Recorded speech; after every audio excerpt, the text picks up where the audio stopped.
importante, então, a gente perceber que alguns erros foram cometidos pela igreja no afã ou com o objetivo ou no esforço de se defender das doutrinas heréticas ali do início do século, no afã de, de se defender das dificuldades administrativas, eclesiásticas e doutrinárias que surgiram ali nos 3 primeiros séculos. A igreja, nesse esforço, ela começou então a se organizar, a deixar de ser somente aquele organismo dinâmico, aquele organismo tão fora assim do sentido original da palavra de Deus. Um dos primeiros foi a hierarquização dos ministérios dentro da igreja e da supremacia do bispo de Roma. Então, nós já vimos isso, né? Da sucessão apostólica e da primazia do bispo de Roma, nós já vimos isso aonde? No vídeo anterior, nós falamos sobre isso. Outra coisa, outro problema que a igreja estava enfrentando, queridos, era no sentido de, além dessa doutrina da sucessão apostólica, a igreja, por conta de evidenciar a autoridade do bispo, a autoridade dos dirigentes da igreja, a igreja começa a resgatar aquela estrutura sacerdotal, né, exercida no Velho Testamento. Ou seja, somente os bispos, somente alguns líderes, somente os líderes religiosos poderiam administrar alguns ritos pelos bispos, pelos líderes da igreja, né? Com isso, símbolos, e passaram a se tornar de procurar união diante da perseguição do Império Romano, ela transforma, então, uma ordenança, que é o batismo, e um memorial, que era a ceia, que eram símbolos somente daquilo que Jesus Cristo fez por nós na cruz, ou no ato salvífico de Cristo com a sua morte e ressurreição, que é a ceia do Senhor, ou no ato representativo da salvação pela graça, que é o batismo.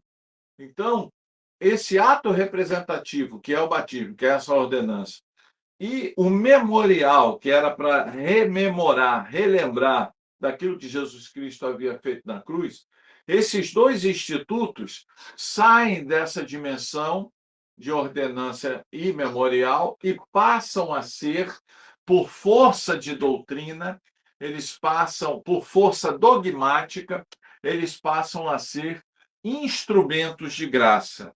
Sendo que na Bíblia, amados, você não encontra base bíblica para isso, você não encontra base bíblica para dizer que o batismo é essencial para a salvação ou que a ceia do Senhor é essencial para a salvação.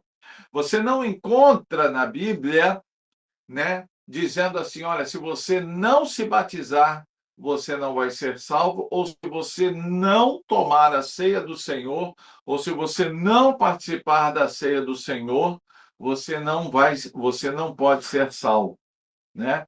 Por quê? Porque eles não são instrumentos de graça. Eles não podem, baseados nos textos bíblicos, ou baseado naquilo que a Bíblia ensina, esses dois ritos, eles não podem comunicar graça. E o meio é a fé. O meio da graça, o meio da concepção da graça é a fé em Jesus Cristo. Isso é muito claro na tese de Paulo, né, e nos evangelhos. Então é importante a gente entender isso, amados. A igreja, então, já naquele princípio, começava a cometer esses erros. Eles começavam a, a, a tornarem sacramentos, em sacramentalizar ritos, no sentido de dizer ou de anteriores. Tá ok, meus amados? Está nos vídeos anteriores, onde nós falamos, onde nós explanamos, e aí eu convido você a olhar lá para os vídeos anteriores, onde nós explanamos, onde nós explicamos essa questão, onde nós falamos sobre o batismo, onde nós falamos sobre ceia do Senhor. Então, você verifique nos vídeos anteriores, né? Então, é importante a gente entender isso. Então, esse foi um dos erros, né?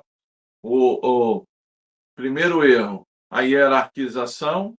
O segundo erro, né? A hierarquização dos ministérios dentro da igreja.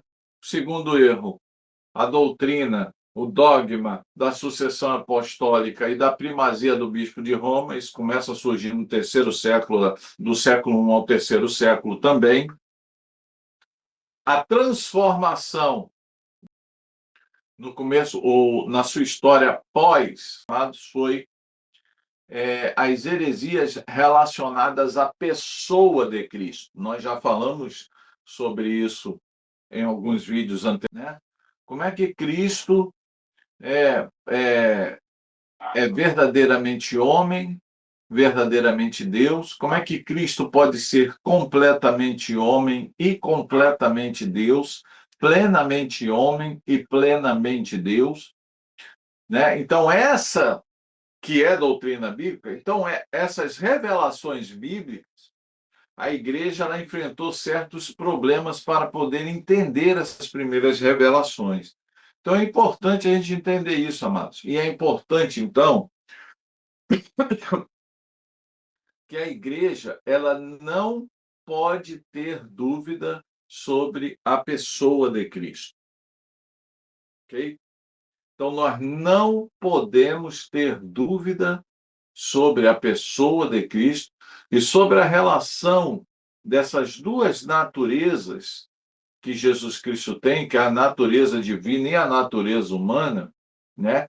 Como essas naturezas uniram-se, né, em uma única pessoa, Jesus Cristo, e elas são perfeitamente e perfeitamente plenas dentro da pessoa de Jesus Cristo.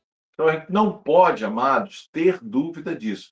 Jesus Cristo é perfeitamente e completamente Deus, e Jesus Cristo também é perfeitamente e completamente homem. Então, a gente precisa entender isso, porque os 3 primeiros séculos da igreja foram marcados por controvérsias terríveis em relação a isso. Ao ponto, e aí nós vamos estudar em vídeos para frente, ao ponto do surgimento, ao ponto da necessidade de se surgir o primeiro concílio, né? O concílio de Bispo, chamado Concílio de Nicéia. O Concílio de Nicéia, dentre as várias discussões, dentre os vários problemas que a igreja deveria enfrentar, né, por ocasião do Concílio de Nicéia, o principal foi resolver as questões relacionadas à pessoa de Cristo. E essas questões, elas foram para além do Concílio de Nicéia, até o Concílio de Calcedônia, até já no século V, a igreja ainda enfrentava problemas de entendimento em relação à pessoa de Cristo. E por que, meus amados, é tão importante? E do meu lado, ele vai falar isso para Tomé, porque Tomé, também chamado Dídimo, ele especialmente para dirimir essa incredulidade de Tomé. Né? Tanto é que Jesus entra ali onde seus discípulos estavam e diz assim: Pai, seja convosco. E ele vai falar exclusivamente, diretamente para Tomé. Ele vai dizer assim: Tomé, toca aqui nas feridas das minhas mãos, toca aqui na ferida dos meus pés, toca aqui na ferida do lado do lado que a lança me transpassou, toca aqui. E não seja. E aí, qual foi a reação de Tomé? Tomé, então, se ajoelha diante de Jesus e fala: Deus meu, né? Deus meu, Deus meu. E ele adora a Jesus, que aquilo que a Bíblia declara de Jesus precisa ser aceito por nós pela fé, né? Porque sem fé é impossível agradar a Deus. E também o fato de que, se nós abrirmos a Bíblia aqui, e aí eu vou pedir você para abrir a Bíblia aí, vai lá, vamos lá para o início, né, da história da igreja. Abre a sua Bíblia em Atos, capítulo 3.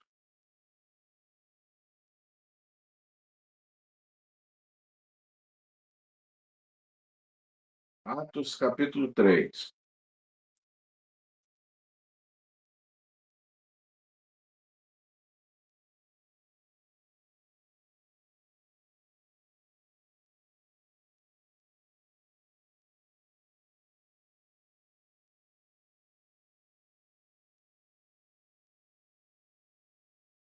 Vamos lá?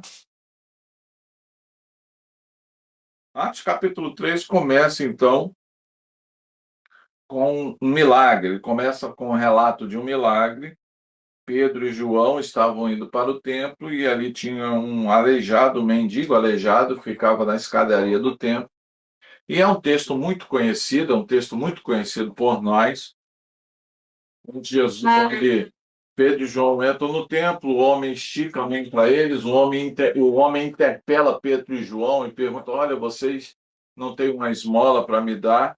E aí, se você ler o texto, Atos, capítulo 3, do verso 1 ao verso 10, você vai ver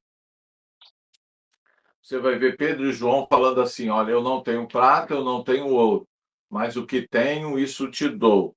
Em nome de Jesus, o Nazareno, levanta e anda. E aquele homem que ficava há anos ali naquele lugar, ele levanta-se curado, então, através do poder do Espírito Santo de Deus, né? Através do poder de Jesus, né?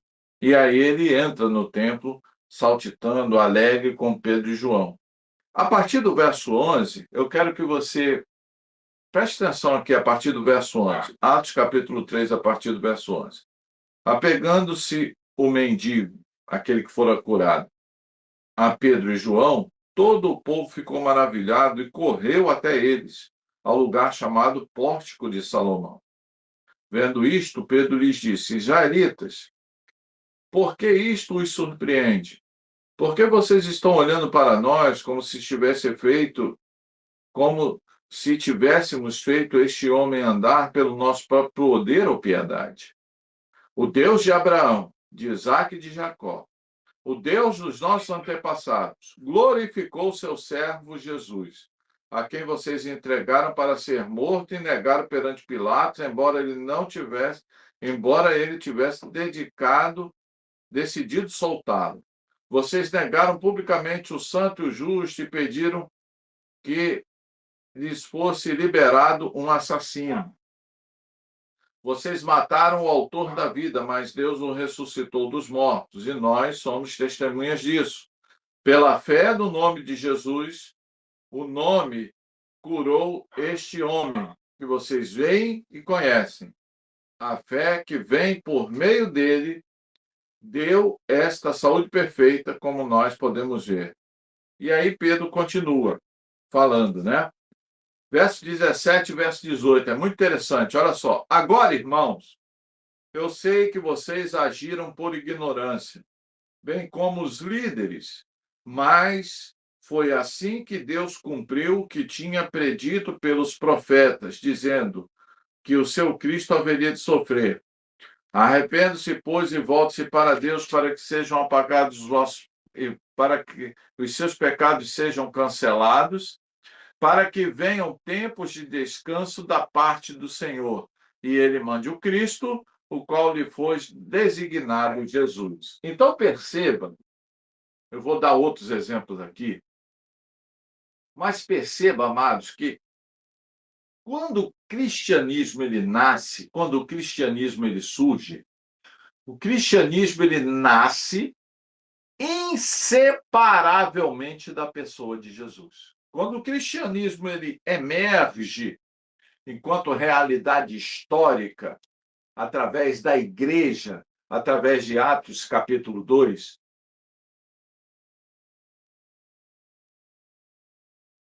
você vai ver que a primeira pregação de Pedro, de Atos capítulo 2, essa pregação de Pedro agora em Atos capítulo 4, de Atos capítulo 3, o testemunho de Pedro em Atos capítulo 4, as pregações de Paulo, os evangelhos,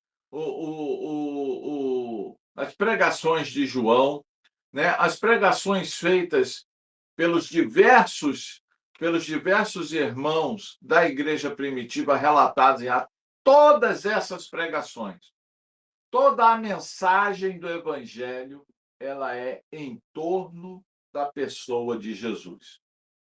Por isso que é importante, amados, não existe evangelho sem mencionar a obra de Cristo, porque uma coisa se confunde com outra, é isso que a gente precisa entender. O evangelho, que é a mensagem, ela não pode ser dissociada da obra de Cristo, sabe por quê? Porque a obra de Cristo, a obra que Cristo fez ali na cruz, é o próprio evangelho. Né? Nós somos salvos porque Cristo pagou a nossa dívida diante de Deus. Cristo é que reconcilia o homem com Deus. Cristo é o único mediador entre Deus e os homens. Então, Jesus Cristo, os seus ensinos e a sua obra, ou a sua obra e os seus ensinos, são a essência, são a base do evangelho. Né? Você vai ver isso em outros, por exemplo, aqui, ó, Atos capítulo 10. Abre lá em Atos capítulo 10. Vamos lá para Atos capítulo 10.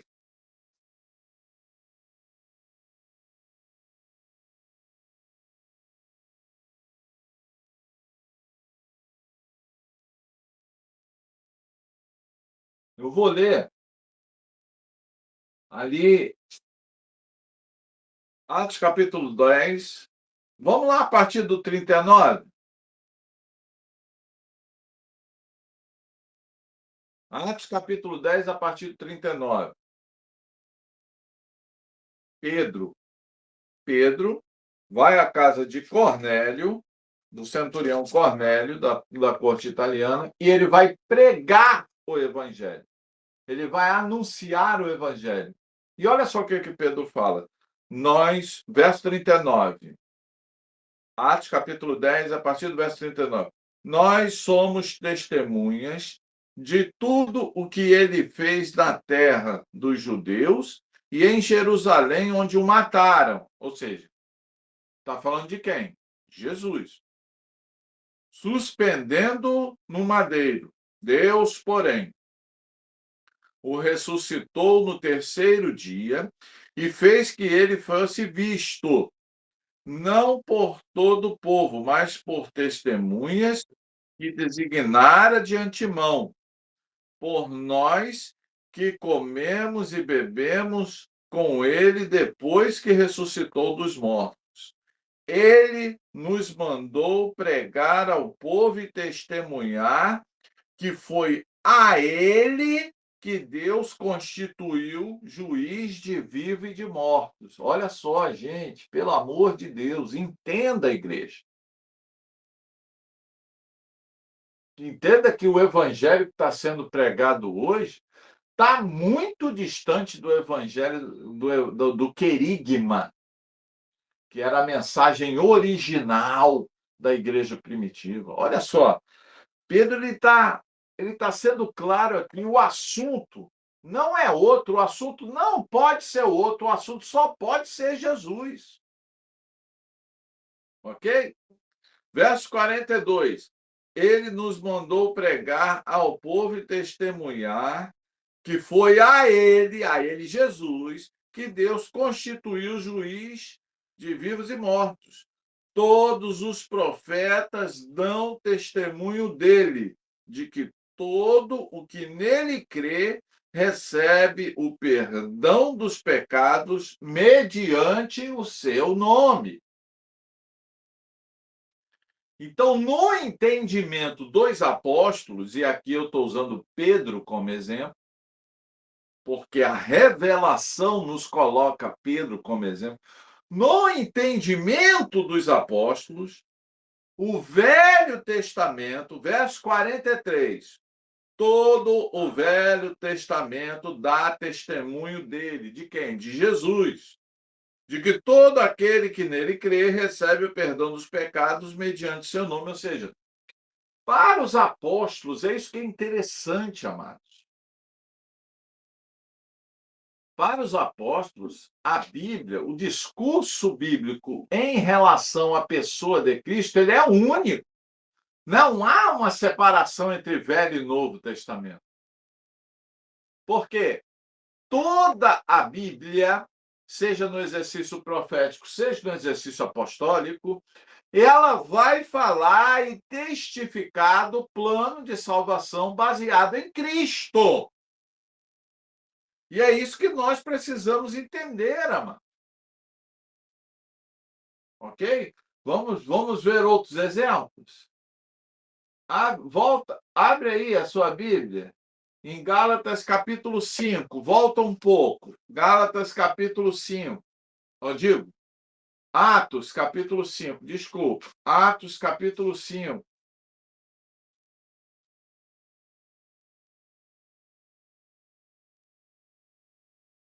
Atos capítulo 5.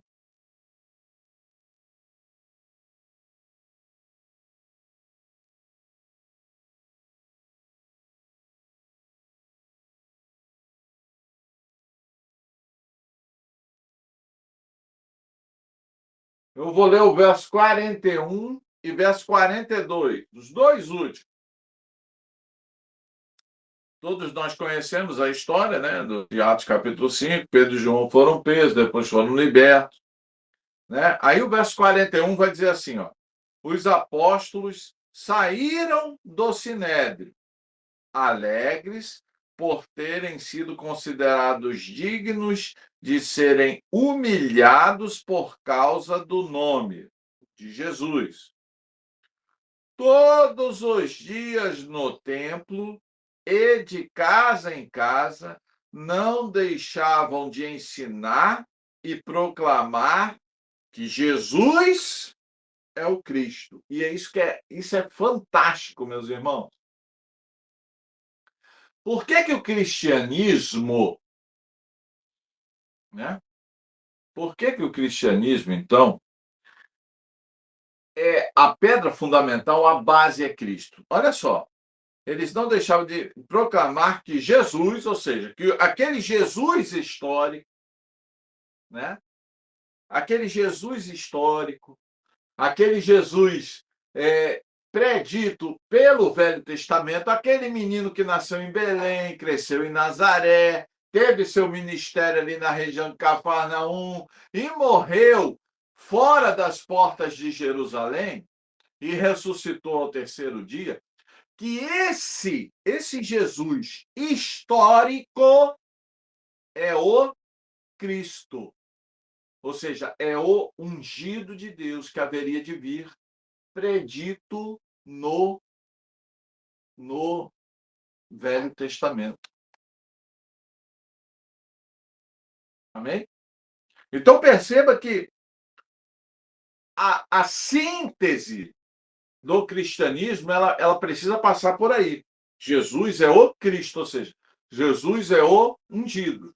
Jesus é a promessa feita lá a Abraão. Eu já expliquei isso em vídeos anteriores. Então assista o canal da igreja. Você que não assistiu o canal, não se inscreveu, assista o canal. Assista os vídeos do canal.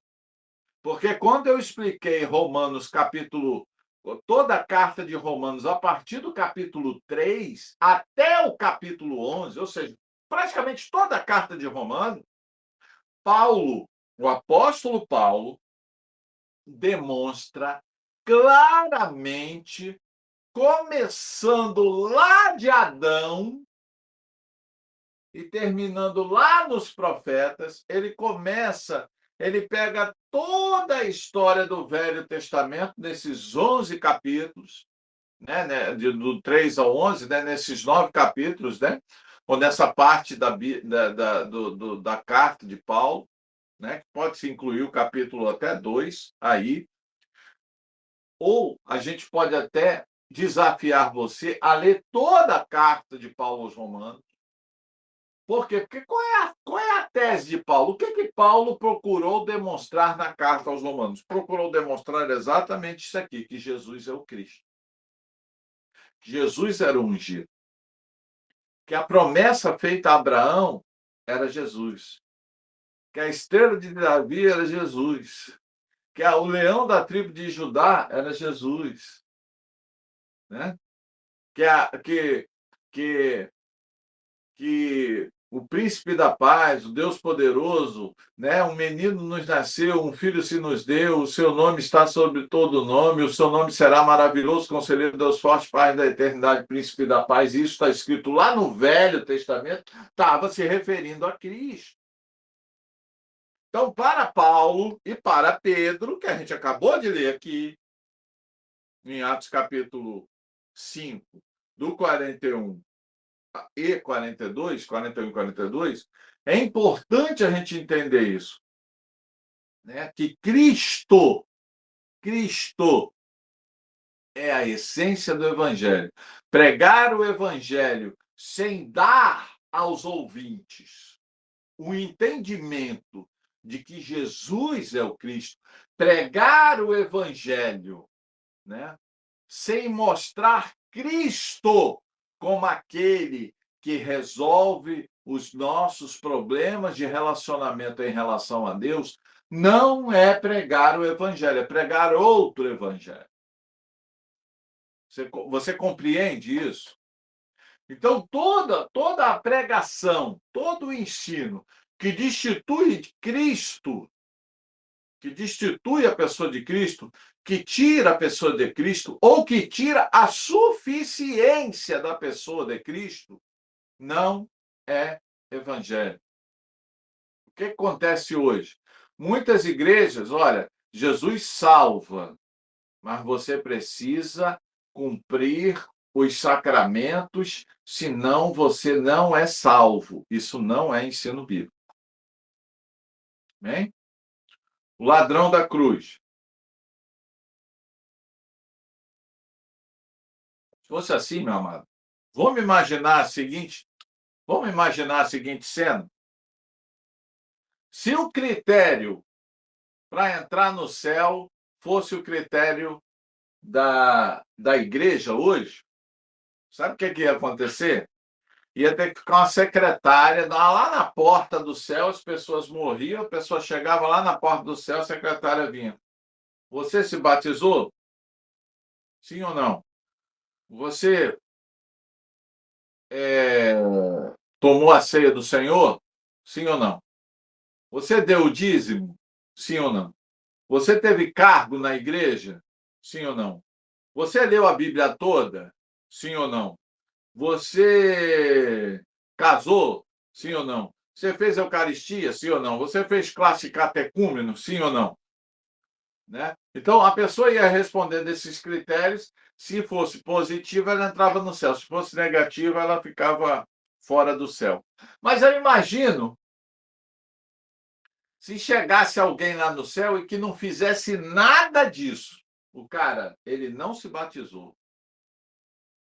Ele com certeza não leu a Bíblia toda. Ele nunca frequentou uma igreja. Ele nunca deu dízimo. Ele nunca teve cargo na igreja. Nunca foi. Não se batizou. Né? Nunca teve cargo na igreja.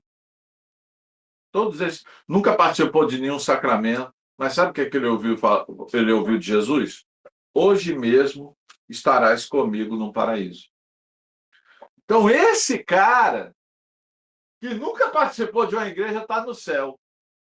E eu e você, tem mais de 30 anos de igreja, está fazendo isso para poder entrar. Então, perceba, amados, mas por quê, né? Mas por que, pastor, que esse cara entrou no céu, então? Como é que pode? Um cara desse vai entrar no céu? Como? Sabe por quê? Porque ele falou: Senhor Jesus, lembra-te de mim quando entrares no teu reino. Então, aquele camarada, ele entendeu, ele reconheceu. E ele fez isso publicamente, porque o outro ladrão da cruz ouviu. Ele reconheceu publicamente que Jesus era Deus, que o reino dos céus pertencia a Deus e que ele só poderia entrar no reino de Deus por meio de Jesus Cristo. Ele reconheceu do fundo do coração, mesmo lá na cruz, mesmo ali sentenciado à morte, ele reconheceu e ele foi para o céu. Mano. Detalhe, hein? A garantia, quem deu a garantia dele ir para o céu? Não foi Pedro, não foi Paulo, não foi João, não foi Tiago, não foi Bartolomeu, não foi ninguém, não, mesmo. Foi só Jesus Cristo, só eles. Então, meus amados, a gente precisa entender que o Evangelho ele é pautado na pessoa de Cristo. Abre a sua Bíblia aí em Atos capítulo 9. Vamos continuar. Atos capítulo 9.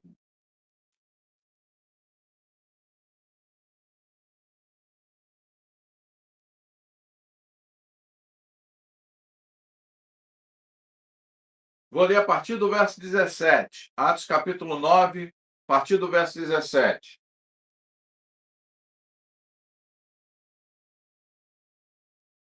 Então, Ananias entrou na casa, pôs as mãos sobre Saulo e disse: Irmão Saulo, o Senhor Jesus, que lhe apareceu no caminho por onde você vinha, enviou-me para que você volte a ver e seja cheio do Espírito Santo. Imediatamente, algo como escamas caiu dos olhos de Saulo e ele passou a ver novamente. Levantando-se, foi batizado e, depois de comer, recuperou as suas forças. Saulo passou vários dias com os discípulos em Damasco.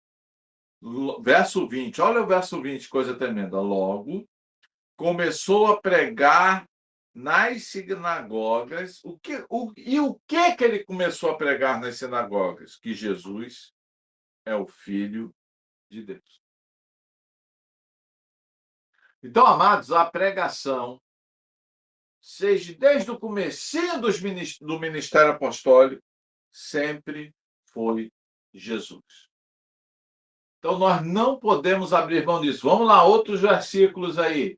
Vai lá para Atos 17. Veja quem só está no início da Bíblia. Atos 17. Atos 17.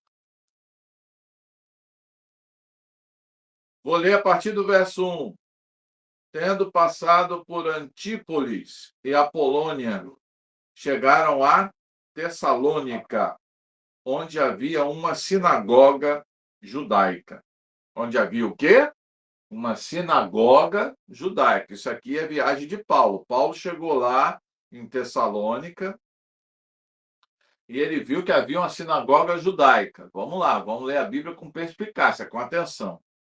Segundo o seu costume, Paulo foi à sinagoga e por 3 sábados discutiu com eles com base nas Escrituras. Vamos lá, crente, escuta, crente. Que escrituras Paulo tinha naquela época? Que escrituras existiam na sinagoga daquela época? O Velho Testamento, meus irmãos. Amém? Ok? Vamos reler o texto? Segundo o seu costume, Paulo foi à sinagoga e por 3 sábados discutiu com ele com base nas escrituras do Velho Testamento. Então, com base no Velho Testamento, o que que Paulo fazia? Verso 3: explicando e provando. Vou repetir. Explicando e provando que o Cristo deveria sofrer e ressuscitar dos mortos ao terceiro dia. Este Jesus que lhes proclamo é o Cristo. Olha só que coisa tremenda. Então, olha só. Segundo o seu costume, Paulo foi à sinagoga e por 3 sábados discutiu com eles com base no Velho Testamento, que era a escritura que tinha na época, explicando e provando o quê? Que o ungido, o Cristo, o ungido de Deus, deveria sofrer e ressuscitar dentre os mortos. Só que o verso continua, e ele dizia que esse ungido de Deus é Jesus. Gente, a Bíblia só falta desenhar aí, ok? Só falta desenhar. Então perceba, gente, que olha, aquele ungido de Deus do Velho Testamento é Cristo. A salvação é por Cristo. Você precisa ter fé em Cristo, você precisa confessar Cristo publicamente, você precisa construir a partir da sua confissão uma vida com Cristo. Você precisa ter santificação através do Espírito de Cristo, que a partir do seu reconhecimento de Cristo, ele vai operar em você. Então perceba, crente, que o Evangelho ele é todo em torno de Cristo. Vamos continuar? Atos capítulo 8. Volta. Veja quem está passeando por Atos. E só falando de como é que o pessoal lá da igreja, o que é que o pessoal da igreja primitiva pregava. Atos capítulo 8, queridos. Vamos lá? A partir do verso 4. Os que haviam sido dispersos pregavam a palavra por onde quer que fosse. O que é que dizia a palavra? Indo Filipe de uma para uma cidade de Samaria, ali lhes anunciava o Cristo, o ungido de Deus. E o ungido de Deus é Jesus. Vamos continuar? Vai lá para Gálatas. Sai um pouco aí de Atos. Vai lá para Gálatas.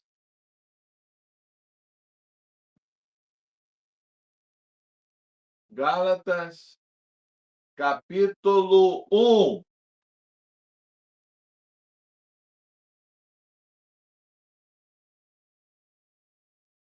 Eu vou ler a partir do verso 11. Eu já li esse verso na aula passada, só que eu dei um outro ênfase. Vamos ver a mensagem de Paulo. Olha só, meus irmãos, ó. A partir do verso 11.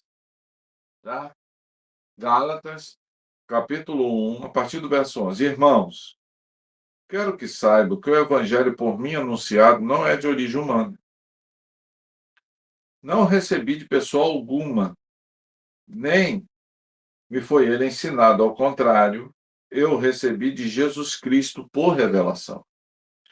Vocês ouviram qual foi o meu procedimento no judaísmo? Então, Paulo está dizendo, olha, eu era da... A minha religião não era o cristianismo, era o judaísmo. Como perseguia com violência a igreja de Deus, procurando destruí-la.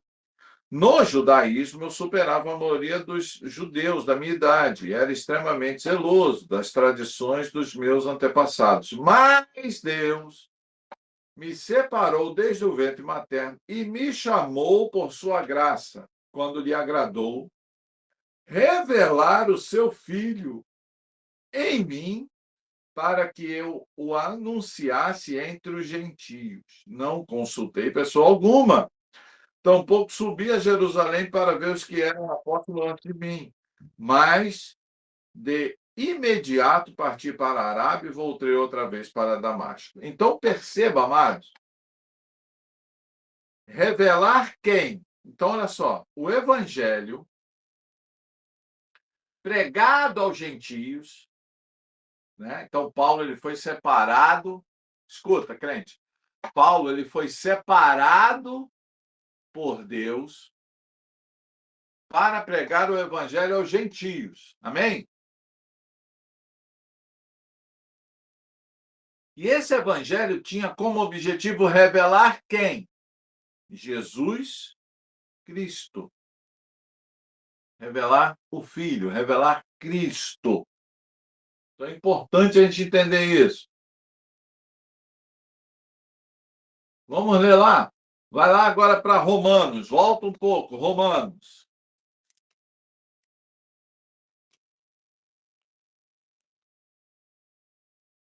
Capítulo 1.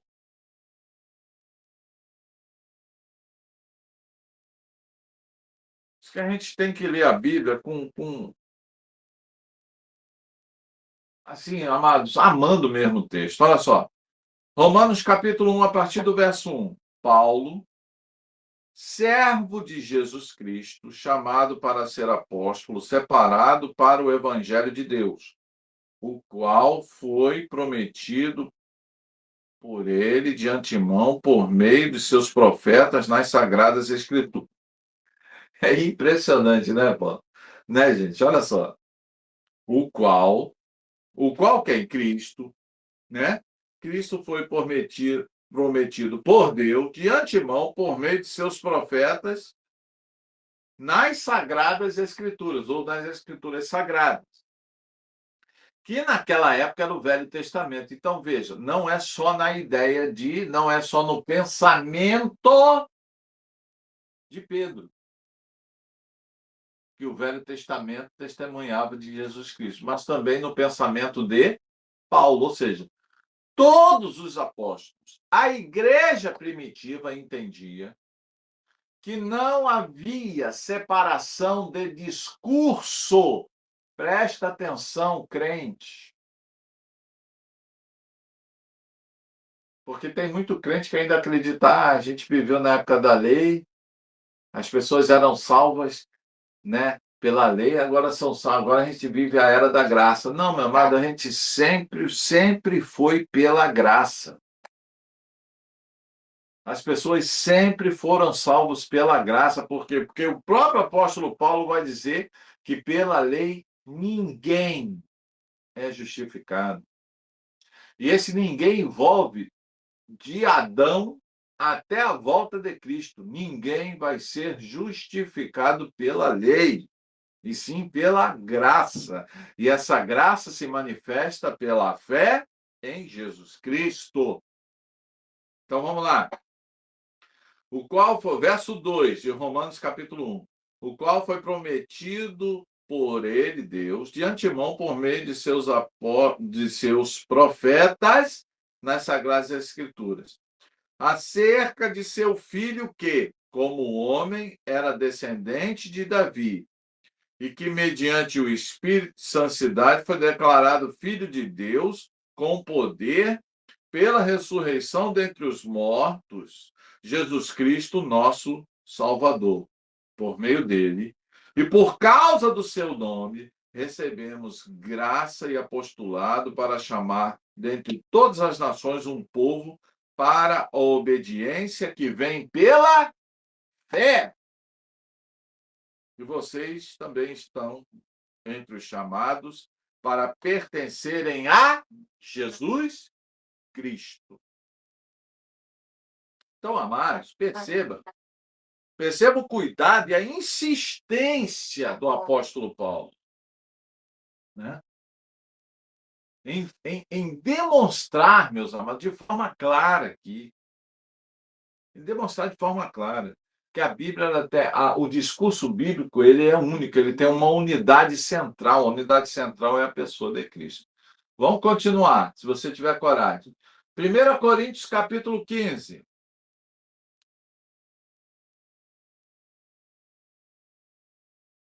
1 Coríntios capítulo 15.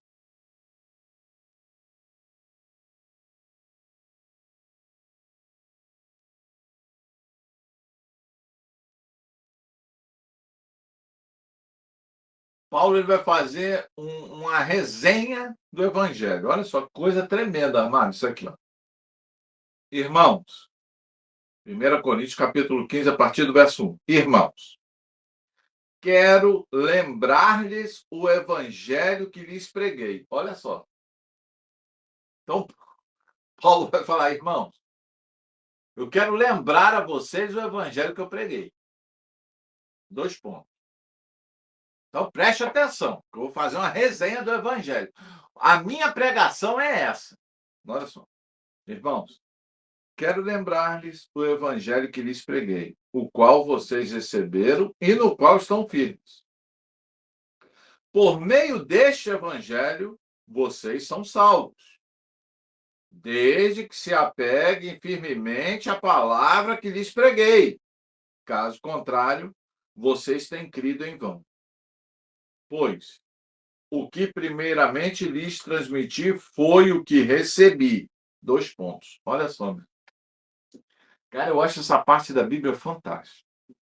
Primeiro, no verso 1, Paulo vai dizer que ele vai fazer uma resenha, um resumozinho, né, do Evangelho. Segundo, ele fala que nós temos que estar firmes nesse Evangelho. Terceiro, ele vai dizer que por meio deste Evangelho é que nós somos salvos. Não existe outra forma de sermos salvos por meio do Evangelho. Só que nós somos salvos por meio do Evangelho desde que... Então tem uma condição aí, ó. Desde que se apeguem firmemente à palavra que vos preguei. Caso contrário, ou seja, se você crê em algo diferente do Evangelho, você crê em vão. Eu vou repetir, porque eu acho que você não entendeu. Se você crer em algo diferente do Evangelho, você crê em vão. Pois o que primeiramente lhe transmiti foi o que eu recebi. 2 pontos. O que Paulo recebeu? Que Cristo morreu pelos nossos pecados, segundo as Escrituras. Ou seja, então, o Velho Testamento, é isso que eu acho fantástico, meus irmãos, pelo amor de Jesus Cristo. Do que fala o Evangelho? Do que fala o Velho Testamento? Ei, crente, escuta, crente. Do que fala o Velho Testamento? Que Cristo morreu pelos nossos pecados. Então, o Velho Testamento anuncia isso. O ungido de Deus ia morrer pelos nossos pecados. Foi sepultado e ressuscitou ao terceiro dia, segundo as Escrituras. Então, o Velho Testamento fala, foi sepultado e ressuscitou ao terceiro dia, segundo as Escrituras. Morreu pelos nossos pecados, segundo as Escrituras. Então, o Velho Testamento fala do quê? Do que fala o Velho Testamento? Da obra salvífica de Cristo, do Evangelho de Cristo. Depois disso, apareceu a mais de 500 irmãos de uma só vez, a maioria dos quais ainda vive, embora alguns já tenham morrido ou adormecido. Depois apareceu a Tiago, e então a todos os apóstolos. Depois deste apareceu a mim, como um que nasceu fora do tempo. Então perceba, amados, que o Evangelho é o quê, meus amados?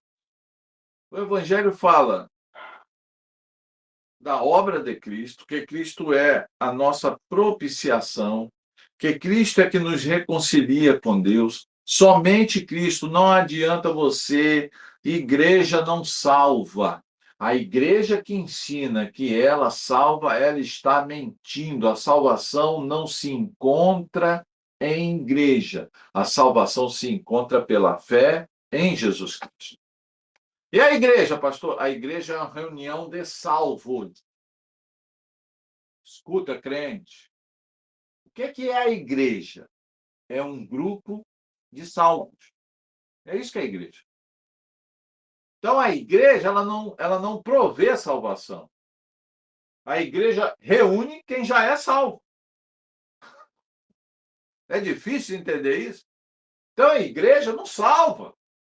A igreja é um grupo de salvos. Quem é que salva? Jesus Cristo. A fé no Evangelho de Cristo. A gente precisa entender isso, meus irmãos. Sabe por quê? Porque senão a pessoa faz, né? Vai lá, a pessoa vai para o carnaval, arrebenta a sapucaia, sai em todas as escolas de samba, mas na quarta-feira de cinza ela vai na igreja, vai lá, bate o cartão eclesiástico, tô bem lá em cima. Não, meu irmão, não é assim, não. Sabe por quê? A salvação, quem abre e fecha, quem abre e fecha as portas do céu, não é Pedro, não é igreja nenhuma. Quem abre e fecha as portas do céu é o Evangelho de Cristo. Olha como é que as pessoas interpretam, meus irmãos. É errado a Bíblia. Quem é que abre e quem é que fecha as portas do céu? Não é uma pessoa, não. Ah, o senhor é pastor, se o senhor falar que meus pecados, o senhor. Ou então o senhor não tem poder para perdoar pecado? Lógico que não, meu irmão. Quem é que tem poder para perdoar pecado?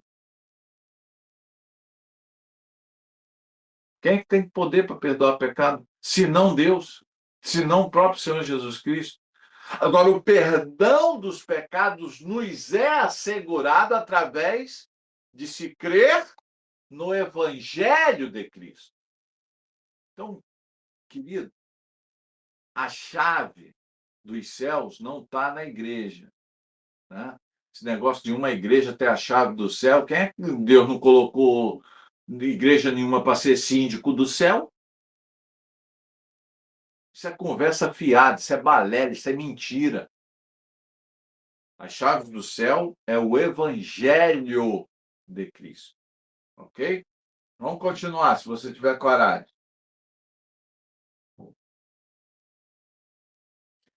Quem prega outra coisa? Quem prega outra coisa, aí a gente vai lá para Gálatas, capítulo 1. Vamos ler a partir do verso 6. Paulo falando para a igreja aos Gálatas. Admiro-me de que vocês estejam abandonando tão rapidamente aquele que vos chamou pela graça de Cristo para seguirem outro evangelho, que na realidade não é outro. O que ocorre é que algumas pessoas os estão perturbando, querendo perverter o evangelho de Cristo.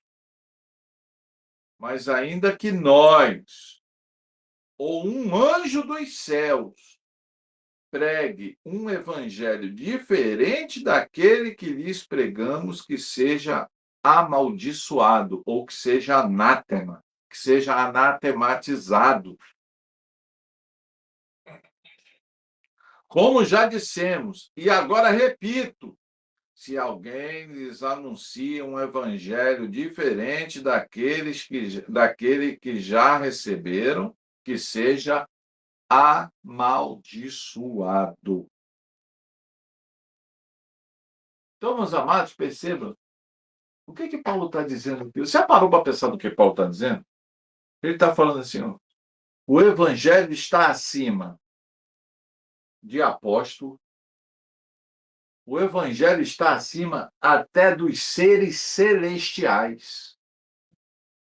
Paulo vai dizer, se eu pregar um outro evangelho, se eu, Paulo, apóstolo Paulo, grande apóstolo Paulo, mas se me der uma doideira na cabeça e eu pregar um evangelho diferente daquele que está escrito na Sagrada Escritura, que eu seja amaldiçoado. Olha só.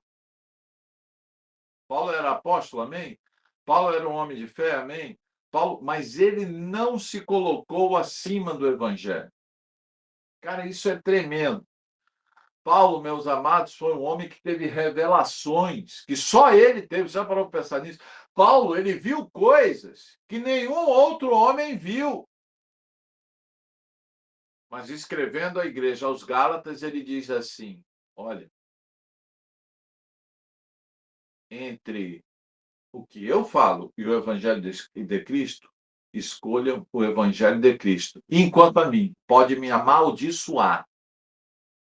Se um anjo, se um ser celestial anunciar algo a vocês que está em desacordo com o evangelho de Cristo, que este ser celestial seja amaldiçoado. Você já parou para pensar nisso, mano?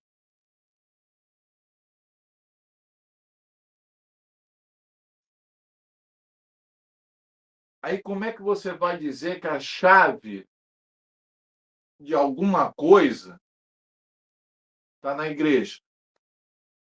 Que a chave de alguma coisa está com alguém, com uma pessoa? Que a chave de alguma coisa pertence a um anjo ou pertence a um ser. Não, não. As chaves do céu só são encontradas no Evangelho de Cristo, na palavra de Deus, que é o próprio Cristo, que é o próprio Deus. Perceba que Cristo e o Evangelho são coisas que se misturam. São, lógico, Cristo é muito assim, Cristo é o próprio Deus. Mas o Evangelho de Cristo está tão fagocitado, tão dentro da realidade da obra e vida de Cristo, que é impossível dissociar, separar o Evangelho de Cristo. Porque se você separar o Evangelho de Cristo, o Evangelho deixa de ser Evangelho. É qualquer outra coisa. É uma mensagem, é uma palestra de autoajuda, é uma palestra coach, pode ser o que for, só não é evangelho. Para ser evangelho de Cristo tem que estar intimamente associado, misturado, fagocitado pela realidade de Cristo. Amém? Então, no dia de hoje, né, nós vamos parar por aqui. E no dia de hoje eu quero que você tenha isso em mente. Né? Nós vamos continuar. O título dessa aula é Eclesiologia e História da Igreja. A pessoa de Jesus Cristo no Evangelho. Eclesiologia e História da Igreja. A pessoa de Cristo e o seu Evangelho. Esse é o parte 1. Parte 1, porque a parte 2 é a próxima aula, onde nós vamos falar na próxima aula sobre a humanidade da pessoa de Cristo. Então, nós vamos falar sobre o estado de humilhação de Cristo. Nós vamos falar sobre o fato de Jesus Cristo ter aberto. Jesus Cristo, você sabia que Jesus Cristo abriu mão enquanto no estado de humilhação, Jesus ele abriu mão de seus atributos divinos, os atributos divinos de onisciência, né? Você já parou para pensar nisso? Que Jesus Cristo ele abriu mão de seus atributos divinos para, no estado de humilhação, cumprir a justiça de Deus? Pastor, aonde é que a gente vai ver isso? Na próxima aula, na Bíblia, eu vou te mostrar na Bíblia que Jesus ele abre mão da sua condição divina para verdadeiramente cumprir a justiça de Deus. Por isso que Jesus Cristo é verdadeiramente homem. Jesus Cristo é o homem pleno, é o homem completo, é o homem verdadeiro. Jesus é plenamente homem e Jesus Cristo é plenamente Deus. Essas duas naturezas completas e integrais estão dentro da personalidade de Cristo. Pastor, como é que pode? Meu amado, eu digo para você, para Deus, nada é impossível. E a Bíblia, ela coloca dessa forma. Então, que você possa ter sido abençoado, que você possa ter entendido, tá?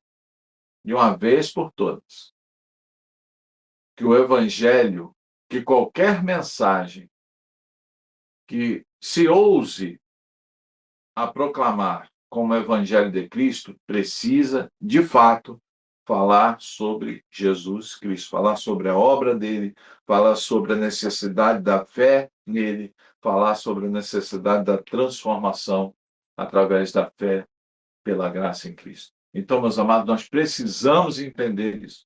Eu e você precisamos entender isso.